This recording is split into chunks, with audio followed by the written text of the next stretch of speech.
जग में महान है। तेरे चरणों में मेरी जान है, मेरा साहिब सत्य समान है। मैं बंदगी साहिब की करूं, मेरा साहिब ही भगवान है। साहिब जग में महान है। साहिब बंदगी, साहिब बंदगी, साहिब बंदगी, साहिब बंदगी, साहिब बंदगी, साहिब बंदगी, साहिब बंदगी, साहिब बंदगी, साहिब बंदगी, साहिब मेरा साहिब। वो देश साहिब कह रहे हैं बड़ा निर्मल है। वेद किताब पार नहीं पावत, कहन सुनन से न्यारा। वह चौंकाने वाले शब्द है। कह रहे भाई वेद किताब, वेद में भी नहीं है उसका जिक्र, किताब में भी नहीं है, हम सब आश्रित इन्हीं तक का है। वो कह रहे इसके आगे वेद हमारा। वेद चारों ना ही जानत सत्पुरुष कहानियां। वेद का सब मूल क्या है? अकथ कथा बखानियां। वेद की निंदा नहीं कर रहे। वेद ने 3 लोक तक की बात की है, निराकार तक की बात की है। निराकार थे भेद, आदि भेद जाने नहीं। वेद कह रहा है निराकार के बाद कह रहा है नेति नेति नेति। वेद की निंदा नहीं कर रहे हैं साहब। अब देखिए, पहले न्यूटन ने कहा इस सौरमंडल में, वैज्ञानिकों ने कहा सूर्य है, उसके 9 ग्रह हैं। अभी वैज्ञानिक कह रहे हैं 10वां ग्रह भी है। अब मैं ये सोच रहा हूँ, पहले तो 9 ग्रह लगते थे आदमी पर, अभी 10वां बड़ा कमाल कर देगा कि भाई अब 10वां भी लगने लग जाएगा। तो पहले कहीं शनि की नज़र टेढ़ी थी, कहीं मंगल उसमें आ गया था। ठीक है, मैं कहीं ज्योतिष के खिलाफ भी नहीं हूँ, लेकिन ज्योतिष के नाम पर भी लोग अच्छा खासा आदमी को भ्रमित कर रहे हैं। ज्योतिष और ग्रहों की दशा बिल्कुल भी ठीक है अपनी जगह। कभी कभी आपको कहते हैं भाई अभी तुम्हारा ये, क्योंकि अभी मंगल शनि के नज़दीक आ रहा है, उसमें शनि का प्रवेश हो रहा है, तो अभी आपके लिए ये टाइम ठीक नहीं है। तो कभी कभी आप नहीं जानते हैं ये क्या है। ज्योतिष विद्या बड़ी प्राचीन है हमारे देश में, और इसको बाहर के लोग भी जान रहे हैं। हम ज्योतिष की निंदा नहीं कर रहे हैं। ज्योतिष के नाम पर जो छल कपट हो रही है उसके विषय में सावधान होने की आवश्यकता है। मैं आपको एक सटीक उदाहरण देता हूँ। मैं राजनीति में नहीं हूँ। पिछली बार चुनाव हुआ, देश के चुनिंदा 150-200 शास्त्रियों ने जन्म कुंडली के अनुसार अपना विचार रखा, और सबने कहा ग्रह दशा के अनुसार भाजपा एनडीए फिर सत्ता में आएगी और अटल बिहारी वाजपेयी जी प्रधानमंत्री बनेंगे। किसी भी एक ज्योतिषी ने नहीं लिखा था कि मनमोहन सिंह जी प्रधानमंत्री बनेंगे। और रिजल्ट आप सबके सामने है, मेरे पास कटिंग पड़ी है। बड़े बड़े ज्योतिषाचार्यों के ये विचार थे। भाइयों, विपरीत हुआ। एनडीए, मैं राजनीति में नहीं हूं, मेरी लाइन ही अलग है, अध्यात्म। एनडीए सत्ता में नहीं आई, वाजपेयी जी बेचारे फिर प्रधानमंत्री नहीं बने। मैं पूछना चाहता हूं ये कैसा रहा? देश के चुनिंदा 200 शास्त्रियों का ये हाल निकला। गांव गली कूंचे वाला जो बड़े बड़े विद्वान शास्त्री हैं, उनका ये समीकरण बदल गया। चिंतन करना होगा हमें, वो क्या थे? कहीं ऐसा तो नहीं था कि समाज को गुमराह कर रहे थे, कहीं ऐसा तो नहीं था वो राजनीति में जुड़े हुए थे, ऐसा तो नहीं था एक लहर बना रहे थे। ये चिंतन करना होगा। साहब ने उस देश की बात की, वेद की कहीं निंदा नहीं की है। वो कह रहे हैं भाई 3 लोग से भिन्न पसारा, अमन लोग सदगुरु का न्यारा। बड़े दावे से उस देश की बात कर रहे हैं, तो विरोध तो होना ही है। कह रहे हैं तहां नहीं प्रलय की छाया, वहां कोई डिसोल्यूशन नहीं है, पर वेद कह रहे 3 लोग प्रलय हो जाता है। ऋग्वेद में 3 लोग के प्रलय का पूरा वृत्तांत है। 5 तत्व एक दूसरे को लय कर देते हैं, पर वहां प्रलय नहीं है कह रहे हैं, इसलिए उसे अमर लोक कहा। निरंजन आदि भी वहां पर नहीं है, अक्षर अचिंत भी वहां पर नहीं है। अबधु बेगम देश हमारा है, तहां नहीं शिव शक्ति अवतारा, वो नहीं है। नहीं तहां अक्षर ओंकारा, अक्षर ओंकार ब्रह्म जीव न तत्व की छाया, न जीव है ना वहां ब्रह्म है, न तत्व है, नहीं था 10 इंद्रिय न माया। स्वर्ग में तो जब फल खा रहे हैं इसका मतलब देह का आभास है वहां पर, आत्मा तो एक तरफ हम खुद ही कह रहे हैं कि इंद्रियों से परे हैं, इसका मतलब स्वर्ग का सुख एक छलावा है, एक धोखा है। आप कहेंगे जी सभी धर्मशास्त्रों में आप अपनी राय, नहीं साहब वाणी में कह रहे हैं, सिद्ध हो रहा है कि हम वहां भी एक ब्रह्म अवस्था में हैं। जैसे हम इस शरीर में एक ब्रह्मांक अवस्था में आत्म रूप में नहीं है, हम ये महसूस कर रहे हैं कि हमारा ये शरीर नित्य है, स्वर्ग आदि लोगों में भी एक शरीर मिलता है, ठीक वैसे ही उसी शरीर से तो फल खाए जा रहे हैं, उसी से ही तो सुख मिल रहा है। जहाँ शरीर का आभास हो रहा है वहाँ आत्म तत्व कैसे हो सकता है? जहाँ आत्म तत्व का ज्ञान नहीं है वहाँ ज्ञान कैसा है? वहाँ भी मुक्त है, वहाँ भी अज्ञान है। इसलिए कह रहे वहाँ इंद्रियाँ नहीं है, ये आत्मा अपनी ओरिजिन स्थिति में रहती है, अपनी शुद्ध अवस्था में रहती है, वहाँ आनंद ही आनंद है। कह रहे काम क्रोध मत लोभ न कोई, तहमा हर्ष शोक न होई। वहाँ काम क्रोध लोभ मोह अहंकार आदि नहीं, चंद्र सूर्य तारागण नहीं, चांद सूर्य तारे आदि वहां पर नहीं है, नहीं तो हम दिवस रहन की छाए। तो न्यूटन ने जब ये बोला कि ये चीज है, अब वैज्ञानिक कह रहे हैं इस सौर मंडल में ऐसे कई सूर्य के परिवार हैं, तो हम मान रहे हैं नहीं, अभी मानना पड़ेगा। उनके पास साधन है, वो कह रहे हैं, तर्क दे रहे हैं, वो कह रहे हैं भाई वहां पर सौर मंडल के अंदर में ऐसे अनंत सूर्य हो सकते हैं, अनेक। नानक देव जी पहले ही बोल रहे हैं कोटि ब्रह्मांडा का तू मालिक। वो कह रहे करोड़ों ब्रह्मांड का मालिक है वो अनंत, एक ब्रह्मांड नहीं है, कोटि ब्रह्मांडा। दिन प्रतिदिन विस्तारित होता जा रहा है। तर्क की कसौटी पर खड़े होकर अगर हम चिंतन करेंगे तो महापुरुषों की वाणियों में तत्व और सार नजर आ रहा है, बड़ा वजन नजर आ रहा है। कह रहे वहां कोई पढ़ ले नहीं, नाद बिंद को तहा न पानी, नहीं तहा चेहरा सृष्टि 84 जानी, 33 कोटि देवता भी नहीं वहां, और धुने भी नहीं है, बिंदु बीज आदि भी नहीं है, जीव ब्रह्म भी वहां पर नहीं है, चंद्र सूर्य तारागण नहीं, नहीं तो दिवस रहन की छाई, वहां रात दिन भी नहीं है। एक दिन मैं ट्रेन में आ रहा था, एक बहन जी मिली, उनको सीट थोड़ी चेंज करनी थी। हमें कहा भैया जी आपकी ये नीचे वाली सीट हमें दीजिए, ऊपर थोड़ा दिक्कत होगी। मैं कहा ठीक है। बातचीत में पता चला वो इंग्लैंड की थी, कहीं लेक्चरर थी, तो उन्होंने मुझे बताया, थोड़ा मैंने जानकारी ली। कहा जहाँ मैं रहती हूँ इंग्लैंड में, वहाँ पर 23 घंटे का दिन है, 1 आवर नाइट। मैं कहा 23 घंटे दिन, 1 घंटे की रात होती है केवल, कभी कभी वो भी नहीं होती है। मैंने कहा फिर कैसे रहते हैं? बोला वहाँ पर रूम्स में हमने डार्किश पर्दे लगा रखे हैं, कृत्रिम अंधकार करके हम लोग सोते हैं। तो मैंने कहा फिर ऐसे कैसे सोना होता होगा, कोई काम भी कर रहा होगा, कोई कैसा? बोला टाइमिंग कुछ सेटिंग है, और बोला ऐसा होता है डिस्टर्ब नहीं लगता है। जैसे कोई आप देखते हैं सड़क पर किसी का घर है, तो आप अगर गांव के रहने वाले, सड़क पर आप उस घर में सोएंगे तो गाड़ियों का डिस्टर्बेंस आपको बहुत ज़्यादा परेशान करता है, गाड़ियां आए जाए, लेकिन जो आहिस्ता ही रह गया हैबिचुअल हो जाता है। उस बहन जी ने कहा कि हैबिचुअल हो जाता है आदमी, इसी तरह फिर उसको वाइब्रेशन या साउंड ये नहीं लगता है, इसी तरह हम लोग हैबिचुअल हो चुके हैं वहाँ। तो धरती पर भी ऐसी जगह है जहाँ हमेशा एक जैसा रात दिन नहीं होता। साहब कह रहे वहाँ रात और दिन नहीं है, उदय अस्त नहीं है, ये गप्पे नहीं है, इसमें बड़ा वजन है।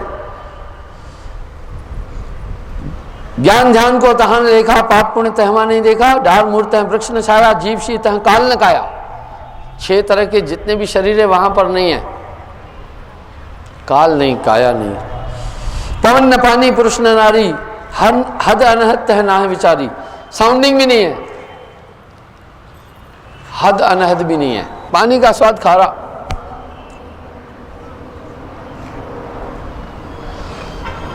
खट्टो स्वाद वायु है, हवा का स्वाद खट्टा, इसलिए जब डगारे आएगी, गैस चढ़ जाएगी तो खट्टी डगारे आती है, ये हवा का स्वाद है, खट्टा। जो भी चीज़ें, इसी हिसाब से लोग भोजन वगैरह ग्रहण कर रहे हैं कि तेलवत चीज़ें कोई खा रहा है। महाराष्ट्र लोग खटाई क्यों खा रहे हैं, इसके कारण है कुछ। और तीखा स्वाद है अग्नि को, अग्नि तत्व का स्वाद है तीखा। फीका आकाश तत्व जान, आकाश तत्व का स्वाद है फीका। इसलिए 5 स्वाद, खट रस, तीखे के साथ कड़वा हुआ, तो ये 6 हो गए। अब तमाम कलर, कोई कह रहा पिंक, कोई कह रहा बैगनी, कोई कह रहा ऑरेंज, कोई कह रहा फलाना। नहीं नहीं, ये तो सब मिक्सिंग करके कलर बनाए जाते हैं। काला और सफ़ेद रंग मिलाओ, स्लेटी बन जाएगा। दोनों को बराबर बराबर मात्रा में बनाओ तो स्लेटी बन जाएगा। पीले और सफ़ेद रंग को मिला दो तो ऑरेंज कलर बन जाएगा। बस यही चीज़ है। वहाँ कह रहे कलर्स नहीं है, कोई वहाँ रंग नहीं है। साहब ने एक अज्ञात की सूचना समाज को दी है, उस देश की बात कही है। घिसी पिटी बातों पर नहीं कहा, चलन सा सतलोक छोड़ो ये संसार आदि, पिंड ब्रह्मांड को तहा न लेखा, स्पेस भी नहीं है। फिर क्या है? जहां तक 5 तत्व ही तो नाशवान है, ये स्पेस भी नाश हो जाएगा। ये पंचम तत्व आकाश तत्व है। मन और बुद्धि पवन नहीं जाना, रसना बाहर वो अस्ताना। वहां मन भी नहीं है, बुद्धि चित्त अहंकार आदि नहीं है। इसका मतलब संकल्प नहीं है, विकल्प नहीं है, सदा आनंद होता है वह, अगर कबहू न होत उदासा। धर्मन वह देश हमारो वासा। कह रहे हैं आदि पुरुष को तह ये थाना, यह चरित्र एको नहीं जाना। हे सुकृत में तुम्हें लिखाया, निर्गुण रूप वर्ण दर्शावा। बोला वो परम लोक है, इसको कोई नहीं जानता है। मैं वहां से आया हूं, मैं आया सतलोक से, फिरा गांव की खोर, ऐसा बंदा नाम ला जो लीजे फटक पछोड़। भाइयों, उस देश की बात साहब कह रहे हैं, मरहमी होए सो जाने संतो, ऐसा देश हमारा, अवधु बेगम देश हमारा। सब 3 लोग तक सीमित रहे। आगे कह रहे भूले ब्रह्म कहा है जीव चीने नहीं निज बात, लोग कहूं युगन की बात रचो सो साठ। 2 अक्षर बंधन की है माया ब्रह्म मिलाए, अक्षर पर गुण राहत है दीना आप बनाए। समझ पड़ी नहीं काहो को ने अक्षर की बात, ओमकार की याद को वेद जानत ना है, ताको कौन बखानो कौन वेद कहता है। कह रहे ओम के स्टार्ट की वेद भी नहीं जानता। वेद नेति नेति घोरावा, माना सारी सृष्टि को कहलम करो बखान, 33 कोटि देवता सकल किया बंधन। कह रहे इस तरह काल पुरुष के बंधन में सभी आ गए। उस राइवल सत्ता ने 33 करोड़ देवताओं को भी बांध रखा है। गण गंधर्व सुर यक्ष किन्नर, सुर मुनि यक्ष किन्नर, सबे कीन बेहाल। ब्रह्मा विष्णु महेश तावाणी में बंध गए। ब्रह्मा विष्णु महेश, सुर नर मुनि बांधे सकल, गौरी पुत्र गणेश। वाह, सुर नर मुनि सब बांध दिए। यानी वो शैतानी ताकत सबको जकड़े हैं, सयाद के काबू में है सब जीव बेचारे। ये परम वैज्ञानिक तथ्य है साहिब की वाणी के अंदर। ताहे की वाणी बनी ब्रह्म भरम के कोट में, जड़ बुद्धि तालादीन, ताही की वाणी बनी ताही को रक्षक कीन। ब्रह्मादिक पंडित सभे भूख भूख मर जाए, वेद भरोसे किए थे काउन काज बनाया। सोहम वृद्ध संदेश वेदन जो कह दीन, यह निश्चय बारी पड़ी बाही को वर्णन कीन। परम तत्व परमात्मा ताको निष्प्रमाण, संगादिक नारद मुनि शुक्राचार्य लियो जमान। याज्ञवल्क्य और जनक को भयो यही संवाद, दत्तात्रेय शंकराचार्य यही लाग रसवाद। ओ नाम रघुनाथ को मुनि वशिष्ठ समझाए, यही नाम कृष्ण ने उद्धव दीन लखाए। यही बात के भीतरे जन को दृढ़ता किन, देह धरे निश्चिंत रहे कहे देह से भिन्न। माया अपनी भक्ति में बांधा अजनीपूत, ब्रह्मादिक पंडित सभे सब बांधे एक सूत। वाह, इतने बड़े बड़े ऋषिवर, याज्ञवल्क्य जी आदि, जनक आदि, सब यहीं तक बंध के रह गए। पढ़ी पढ़ी कबीर साहब बोल रहे यहाँ तक अटक गए, यहाँ तक उलझ गए। ब्रह्म ज्ञान के बीच में अमन भयो उतराय, सार शब्द खोजत नहीं, धोखे जन्म गवाए। वह कबीर साहब बोल रहे सार शब्द को कोई जान नहीं पाया, इन्हीं चीजों में सब उलझ गए, आखिर ये क्या मांग रहा है। वाह, कबीर साहब का बड़ा विरोध हुआ। ठीक वैसा ही पहले जब कोपरनिकस ने कहा धरती घूम रही है, उस बेचारे को पकड़ के फांसी ही चढ़ा दिया। वाह वाह वाह, साहब को अछूत करके साइड कर दिया। अब दुनिया धीरे धीरे इस तरफ डाइवर्ट हो रही है। हमेशा किसी भी नवीन खोज की 3 स्टेज आती है। पहला घोर विरोध, फिर खामोशी, फिर अनुकरण। जब भी किसी एक धारा की तरफ आप चल रहे हैं, दुनिया उस तरफ दौड़े जा रही है। मत सोचना कि कहीं सही रास्ते पर जा रहे हो, दुनिया भेड़ चाल है। जब आप किसी दिशा की तरफ चले, लोग विरोध करें, कहाँ जा रहा तू तो भटक गया, तू तो वो छोड़ दिया, तूने तो ये छोड़ दिया, सब चीजें छोड़ दी, तू तो उलझ गया, तूने तो धर्म बदल दिया, और लोग आपकी निंदा करने लगे, समझना कहीं ईश्वर के रास्ते पर आप चल रहे हैं। अभी हम सब भ्रमित हैं। वाह भाई, ये भेड़ चाल आप हम सब सुनते रहते हैं, भेड़ चाल भेड़ चाल। आखिर क्या है भेड़ चाल? आइए, एक दिन मैं सत्संग करने जा रहा था रामगढ़ साइड से आगे, तो मेरी गाड़ी के आगे भेड़ों का झुंड आ गया। हॉर्न बजाते बजाते किसी तरह भेड़ों के झुंड से मैंने गाड़ी निकाली, लेकिन 2 भेड़ें मेरी गाड़ी के आगे से गुजर गई ऐसे। अब मैंने जैसे गाड़ी चलाई, बाकी भेड़ें दौड़ती दौड़ती गाड़ी के पीछे आने लगी। एक आदमी बैठा था, कहा गुरुजी गाड़ी रोको, भेड़ें पीछे चिल्लाती हुई आ रही है। हमने कहा भाई भेड़ों से क्या लेना, हमने भेड़ें अपने रास्ते जाए। बोला नहीं गुरुजी, 2 भेड़ें गाड़ी के आगे निकल गई है, इसलिए बाकी सोच रही है हमारा रास्ता ही गाड़ी के आगे से है, इसलिए वो तंग पड़ जाएगी। मैंने कहा उनकी 2 भेड़ें तो उसी साइड में जा रही। बोला वो नहीं देखेगी, भेड़ चाल इसका नाम है गुरुजी, क्योंकि गुरुजी 2 भेड़ें आपकी गाड़ी से आगे निकल गई है पहले वाली, तो ये बाकी सोच रहे हो भैया हमारा तो रास्ता ही दौड़ा जा रहा है, रास्ता ही दौड़ा जा रहा है, हमारा रास्ता ही गाड़ी के आगे है। मैंने कहा चलो एक अनुभव जिंदगी का लेते हैं, देखते हैं कि भेड़ चाल क्या है। गाड़ी रोकी, कम से कम 400 मीटर 300 मीटर भेड़ें दौड़ती दौड़ती भां भां करती हुई आई मेरी गाड़ी के आगे से निकल करके फिर पीछे चली गई। मैं कहा वाह वाह वाह, ये भेड़ चाल है। आज तक मैं तो सुनता था भेड़ चाल भेड़ चाल भेड़ चाल। इसी तरह एक आदमी किसी तरफ चल पाए, पूरी दुनिया चल पड़ेगी। एक कहते ना इस पेड़ में रात को ब्रह्म प्रकट हुआ था, पूरी दुनिया आकर मत्था नहीं टेके तो फिर बात क्या बनी। वह इसी कुरीतियों में, इसी भेड़ चाल में पूरी दुनिया दौड़ रही है, दौड़े जा रही है। ये दुनिया भेड़ चाल। वाह वाह, कबीर साहब ने इस दुनिया को भेड़ चाल कहा। इसी प्रकार से साहब कह रहे सभी लगे हैं। मैं आया सतलोक से, फिरा गांव की खोर, बोला मैं उस अमरधाम से आया। ऐसा जियोड़ा नाम ला जो लीजे फटक पछोड़, ऐसा कोई ना मिला जासे कहिए रोए, जासे कहिए भेद को वह सिर बहरी होए। कह रहे ऐसा कोई प्रेमी नहीं मिला जिससे हम सतलोक की बात करूं, वो मेरी बात सुने। जिसको भी वहां की बात की वो तो सर का बहरी हो जाता है, कहता है धर्म के खिलाफ तू बोल रहा है, क्या बोल रहा है।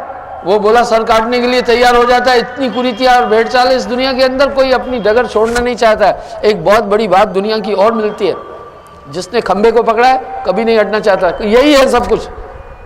जिसने मोहरा रखा है पत्थर, वो कहता बस इसके अलावा कुछ नहीं है।